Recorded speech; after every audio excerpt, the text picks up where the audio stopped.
Selamat siang adik-adik mahasiswa STKP Pembangunan Indonesia. Hari ini kita bertemu kembali dalam mata kuliah penilaian pembelajaran. Adapun materi kita hari ini yaitu reliabilitas. Kemampuan akhir yang akan kita harapkan yaitu yang pertama, mahasiswa mampu menjelaskan pengertian reliabilitas. Dan yang kedua yaitu mahasiswa mampu menentukan reliabilitas instrumen.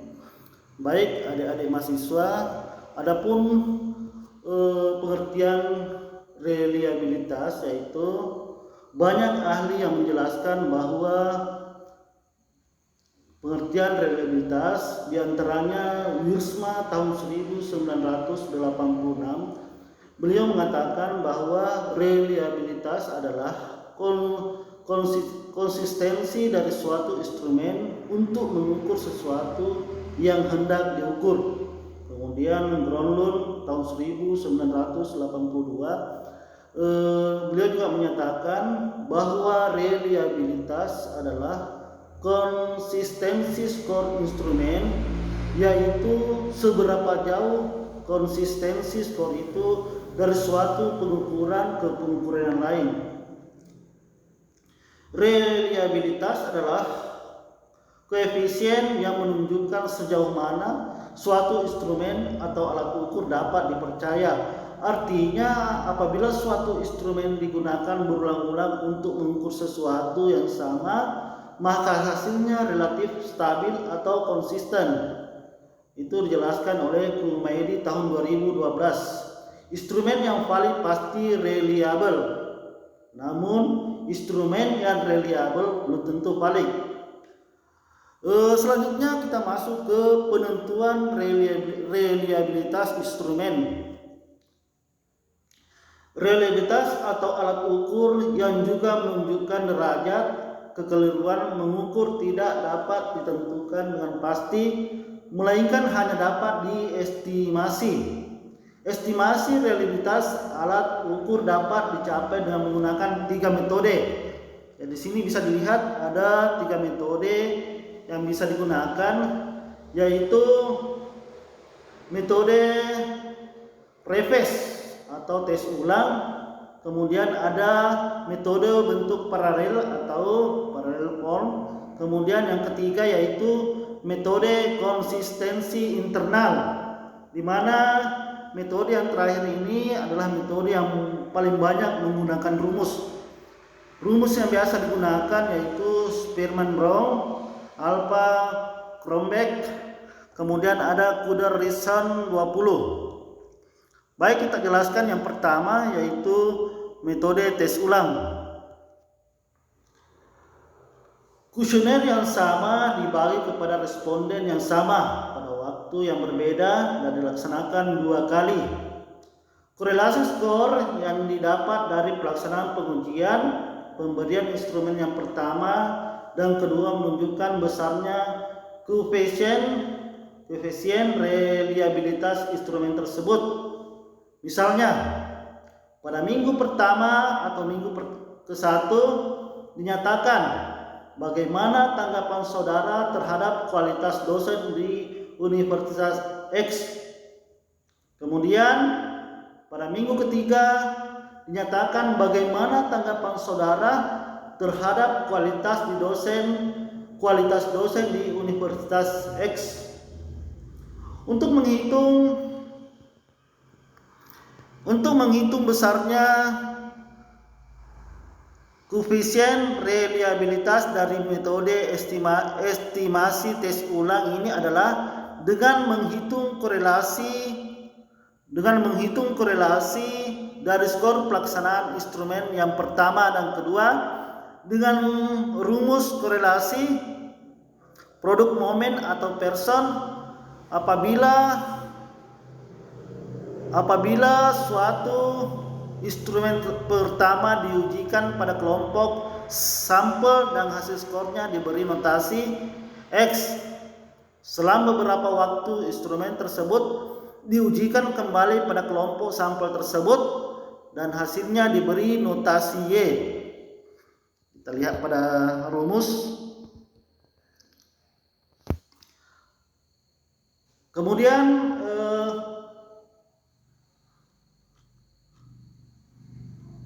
bentuk rumusnya tadi bisa diperhatikan. Kemudian adanya pelaksanaan instrumen pada tes ulang ini menimbulkan efek bawaan seperti hasil skor subjek. Yang kedua, sangat mungkin dipengaruhi oleh pemberian instrumen yang pertama. Selanjutnya kita masuk ke metode bentuk paralel atau parallel form, di mana di sini kuesioner dibagi kepada responden dengan inti yang sama atau paralel, namun menggunakan kalimat yang berbeda. Pemberian instrumen dapat dilakukan sekaligus pada sampel yang sama, sehingga sampel mengerjakan dua tes secara bersamaan. Misalnya, item 1 atau instrumen 1, apakah menurut saudara harga tiket di kereta ini tidak mahal? Kemudian ada instrumen kedua atau item 2, apakah harga tiket kereta ini telah sesuai dengan pelayanan yang saudara terima? Selanjutnya kita lihat hasil skor. Instrumen pertama diberi notasi X, sedangkan hasil skor instrumen kedua diberi notasi Y. Untuk menghitung koefisien reliabilitas instrumen yang diujikan adalah dengan menggunakan rumus korelasi produk momen. Bisa dilihat, atau korelasi person. Sebelum perlu dicari dulu harga simpangan atau deviasi dari masing-masing instrumen. Harga-harga yang didapat kemudian dimasukkan ke dalam rumus korelasi person tersebut. Bisa lihat di sini rumusnya.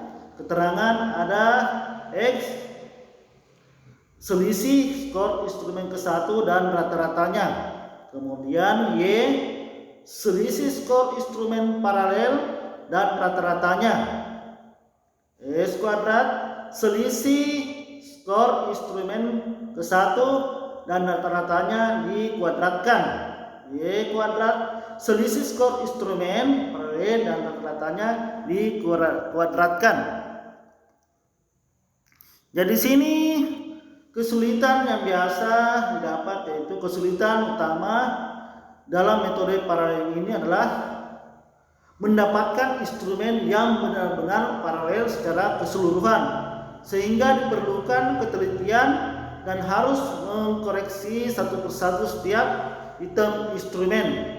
Kemudian cara mudah untuk mengetahui kedua instrumen yang diujikan paralel adalah dengan melihat distribusi skor tampaknya di mana rata-rata, varian, dan korelasi di antara keduanya sama besar. Selanjutnya kita masuk ke metode konsistensi internal atau internal konsistensi. Di sini metode ini hanya menggunakan satu instrumen dan perlu pengujian satu kali. Pengujian konsistensi internal menghendaki pembelahan instrumen menjadi bagian-bagian yang berisi butir dalam jumlah tertentu. Metode ini menggunakan yang paling banyak rumus karena tidak memerlukan pengulangan opsional. Untuk menghitung reliabilitas menggunakan metode konsistensi internal, paling sering digunakan rumus Birman-Brown, kemudian rumus Alpha-Kronbeck, kemudian rumus Kuder-Richardson 20. Kita akan menjelaskan kembali di sini ketiga rumus tersebut, yaitu yang pertama rumus Spearman-Brown. Butir dibuat secara sepasang demi sepasang. Biasanya menggunakan nomor urut ganjil dan genap, belah dua atau spesial. Setelah instrumen diujikan, skor pada nomor ganjil dikelompokkan, misal diberi notasi X. Demikian juga untuk nomor genap, misal diberi notasi Y. Korelasi yang dapat belum koefisien reliabilitas yang sebenarnya. Jadi untuk mendapatkan koefisien reliabilitas yang penuh, maka harga korelasi tersebut dimasukkan ke dalam rumus reliabilitas Spearman-Brown seperti berikut. Jadi rumusnya ada di sini. Jika hasil analisis korelasinya kurang lebih 0,80, maka instrumen tersebut dinyatakan reliable. Kemudian kita masuk ke rumus yang kedua, yaitu rumus alpha Cronbach.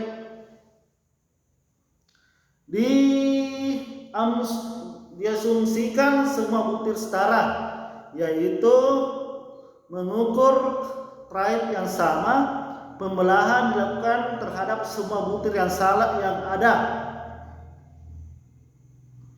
sehingga pada tiap belahan hanya berisi satu butir. Besarnya reliabilitas instrumen sangat tergantung pada butir-butir yang saling berkorelasi. Mengingat dalam menentukan koefisien reliabilitas instrumen juga biasanya digunakan didahului dengan penentuan validitas butir atau daya pembeda, maka sebaiknya skor diurutkan dulu dari yang tertinggi ke yang terendah.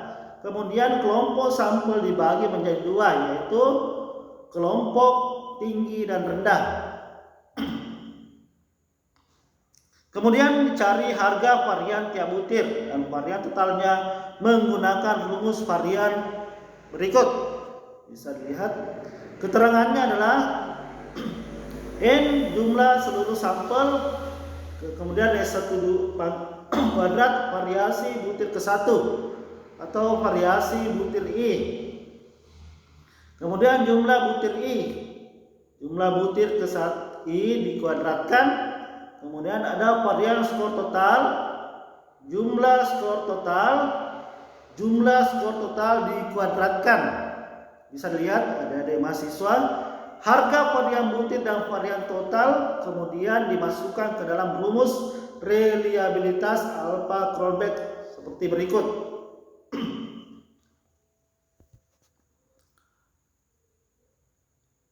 Bisa dilihat, adapun dasar pengambilan keputusan dalam uji reliabilitas adalah sebagai berikut.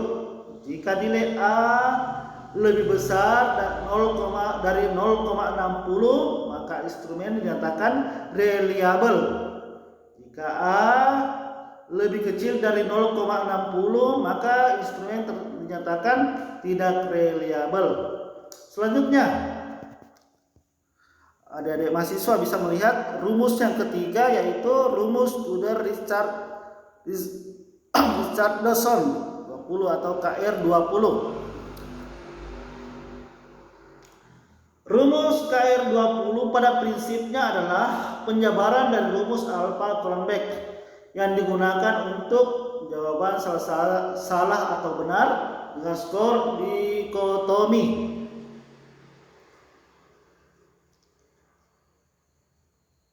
Nol dan 1.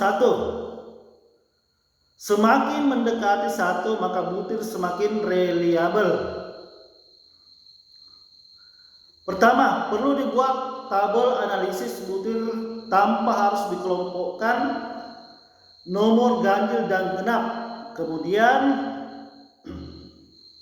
menghitung proporsi yang menjawab benar dan salah pada masing-masing butir dalam tabel analisis butir. Jadi selanjutnya mengalihkan proporsi yang menjawab benar dan yang salah sehingga dapat dihitung reliabilitas tes dengan menggunakan rumus KR20. Dari sini koefisien reliabilitas K20 dapat dihitung dengan rumus seperti yang saya tampilkan. Semakin besar koefisien reliabilitasnya, maka akan semakin konsisten instrumen tersebut apabila digunakan berulang-ulang. Kemudian